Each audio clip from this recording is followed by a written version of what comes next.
Ange Ball has been one of the most talked about tactics this season in the Premier League, which makes sense.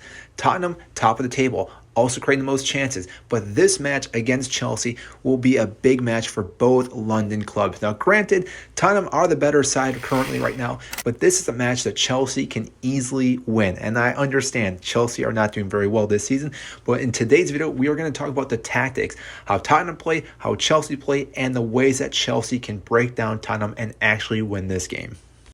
So first, let's look at Tottenham's formation. Now, typically they start with a 4-2-3-1, but do not be confused by this because most of the time when the game starts, they have their players moving up, especially their fullbacks who move into the attacking third. So typically we're going to see a 2-2-3-3.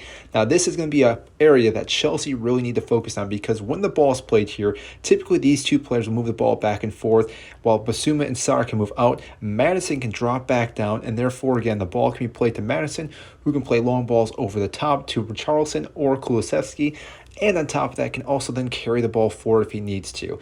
Along those lines, what we do see with Tottenham, if they are not playing that style, is that they can always try to find free players. So again, if we're pinging the ball back and forth here with these four players, eventually the players on the outside, Porro and Udogie, are definitely going to have acres of space where they can drive the ball forward with their players ahead of them. So granted, if they do that on, say, the left side, play the ball with Richarlison, who then can drive the ball into the box.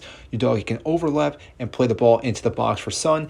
Or we can also see on the right side, there are plenty of options for Tottenham currently for them to be attacking, which is why we've been seeing them do so well this season. Now, one of the key players that we do have to mark and manage is Maddison. He is one of the most creative players this season, and he really pulls the strings for Tottenham whenever they are attacking, whether it's down the middle, on the outside, playing the ball across, or a through ball.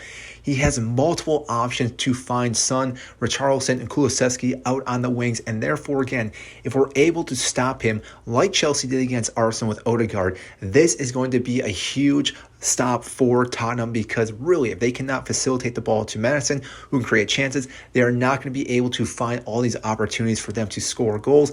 And we've already seen Chelsea do this before, so this would not be a hard thing for them to do. But granted, it is still going to be difficult to, again, monitor and keep tracking where Maddison is throughout this entire match because he does drop so deep. So what can Chelsea do to defend Tottenham but also attack them? Now, one of the key areas that really Chelsea need to focus on is these three core players, and especially in the midfield themselves.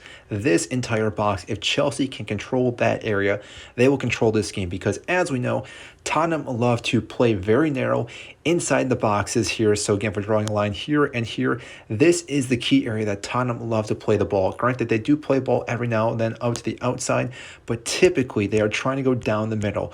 We've seen Chelsea do this before where they actually overload the midfield, where that will be James or Cucurella move up into this area and actually overload the midfield, and therefore, again, giving Chelsea multiple players to defend this area, and that'll be one of the key factors because if they can overload the midfield and prevent Tottenham from actually playing the ball the way that they want to, this will be a key factor for Chelsea to, again, have more possession in this game, but also stop any threatening attacks from Tottenham down the middle. Now, granted, the things that we will see, again, from Chelsea, Gallagher himself will be all over the pitch, being the energizing player that he is, again, adding pressure. Palmer and Jackson, these two players will switch back and forth. We will see Palmer more on the outside being the creative player.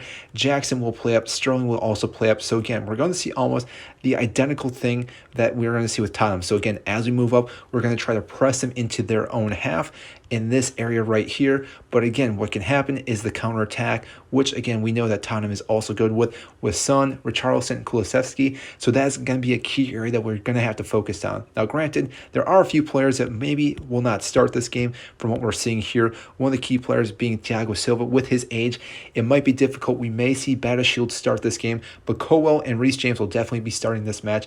James will have the whole right side to himself, where again, they'll do their best to dominate that right side with him and possibly overlapping with Palmer, the exact same thing that we'll see Tottenham try to play as well. Now, granted, Cucurella will probably sit back, so again, we could see Chelsea do something along those lines like we mentioned before, and this could be the formation that eventually works out. It's a 3-3-1-3, or you could say a 3-3-3-1. But really, Chelsea do have options to counterattack Tottenham and counterattack any of their attacks they have this match. Overall, this match is going to be end-to-end. I have a feeling there's going to be a lot of goals scored in this game. Really, both teams do love to attack and really leave their back vulnerable. So again, we're going to see a lot of counterattacking and most likely a lot of goals. Now, whether that's for one side or the other side or equally distributed, we will see goals this match. Now, I'm hoping that Chelsea can win this game. If they do score first on one of those counterattacks, they can then control possession and control this game. But really, it will be a difficult task for Chelsea. If you enjoyed this video, I hope you did. Please give it a like and subscribe down below and share this with anyone you think will enjoy it.